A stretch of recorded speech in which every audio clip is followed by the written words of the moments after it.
Assalamualaikum warahmatullahi wabarakatuh. Ya, kita ketemu lagi di channel Sensei Muda. Nah, pada kesempatan kali ini kita akan membahas materi kelas 5. Tentunya masih di tema 7 atau semester 2 ini ya.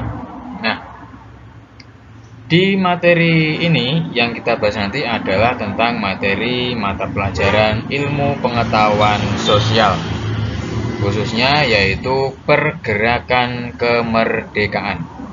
Nah, ada apa saja pada materi ini? Mari kita simak video penjelasan berikut ini. Pada abad ke-17 hingga abad ke-20, perjuangan bangsa Indonesia itu selalu gagal. Jadi ini masa-masa pergerakan kemerdekaan sebelum Indonesia merdeka. Tepatnya pada abad 17 sampai 20, itu perjuangan bangsa Indonesia selalu gagal. Kenapa? Ada beberapa alasannya. Yaitu yang pertama adalah divide et impera. Apa itu divide et impera?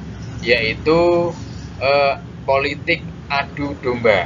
Jadi politik ini yang dipakai oleh bangsa Belanda untuk menjajah Indonesia selama 3,5 abad atau kira-kira 350 tahun. Jadi mereka menggunakan sistem divide et impera ini ya. Kemudian yaitu perjuangannya bersifat kedaerahan. Artinya bagaimana? Artinya bangsa Indonesia dalam memperjuangkan Indonesia ini belum mencangkup seluruh Indonesia atau belum nasional, tapi masih bersifat kedaerahan. Misalnya hanya wilayah Jawa Tengah atau hanya wilayah Jawa Timur yang diperjuangkan. Jadi tidak serentak berjuang, itu tidak. Jadi masih bersifat kedaerahan. Kemudian yang ketiga adalah tergantung pemimpin. Maksudnya jika dalam suatu bangsa itu memperjuangkan kemerdekaan, jika pemimpinnya itu sudah gugur, ya sudah selesai. Mereka akan kalah oleh bangsa yang lain yang menjajah Indonesia. Jadi tergantung pemimpinnya. Kemudian yang terakhir adalah kalah senjata. Karena kita tahu sendiri untuk penjajah atau negara-negara yang pernah menjajah di Indonesia ini, mereka dipersenjatai dengan senjata yang sangat lengkap, ya, senjata yang sangat mungkin bisa menyerang bangsa Indonesia. Nah, maka dari itu keempat faktor atau keempat alasan inilah yang menyebabkan perjuangan bangsa Indonesia itu selalu gagal. Oke, kita lanjut. Pergerakan kebangsaan itu dibagi menjadi 3 masa. Jadi ketika Indonesia mendekati merdeka, dalam masa pergerakan kebangsaan ini dibagi menjadi 3 masa. Yang pertama adalah masa pergerakan nasional, kemudian masa radikal, dan dilanjut yang terakhir adalah masa moderat. Pada masa-masa ini masing-masing memiliki organisasi-organisasi yang tidak sama. Ya, apa saja organisasi-organisasi itu dan bagaimana tiga masa ini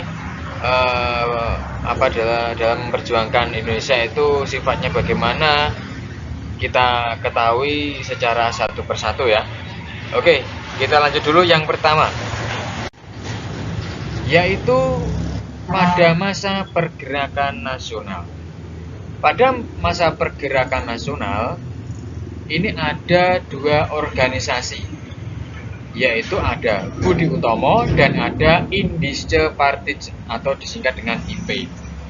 Budi Utomo itu berarti usaha mulia yang didirikan oleh Dr. Sutomo. Nah, pada tanggal 20 Mei 1908. Maka dari itu setiap tanggal 20 Mei selalu diperingati sebagai Hari Diknas atau Hari Pendidikan Nasional.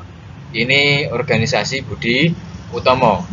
Dan yang berikutnya, yang kedua, itu ada organisasi yang disebut Indische Partij atau IP, yang didirikan oleh 3 serangkai, yaitu ada Doris Dekker, kemudian ada Ki Hajar Dewantara, dan ada Dr. Cipto Mangunkusumo.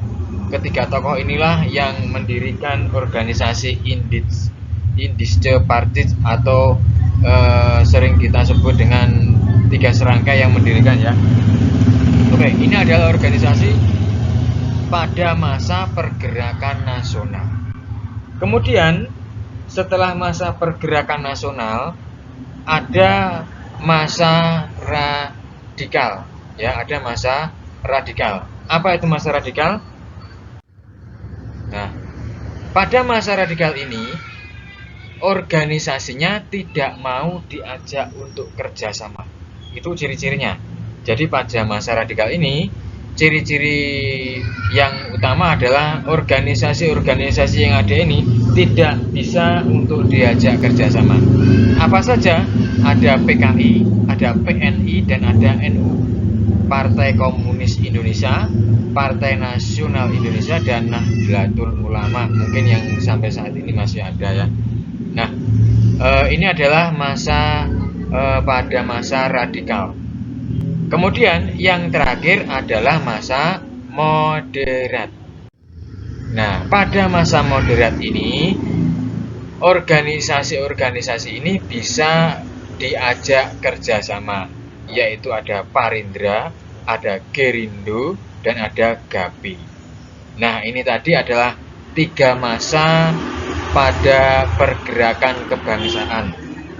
Jadi ada masa pergerakan nasional, ada masa radikal, dan ada masa moderat. Pada masa pergerakan nasional tadi, kita ketahui ada organisasi yaitu Budi Utomo dan Indische Partij. Kemudian pada masa radikal ada PKI, ada PNI ya, ada NU. Dan yang terakhir pada masa moderat itu ada Parindra, Gerindo, dan GAPI.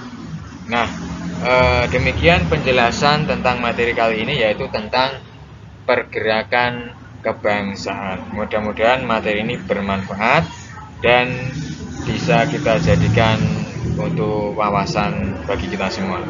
Terima kasih dari saya. Kita ketemu lagi di materi berikutnya. Wassalamualaikum warahmatullahi wabarakatuh.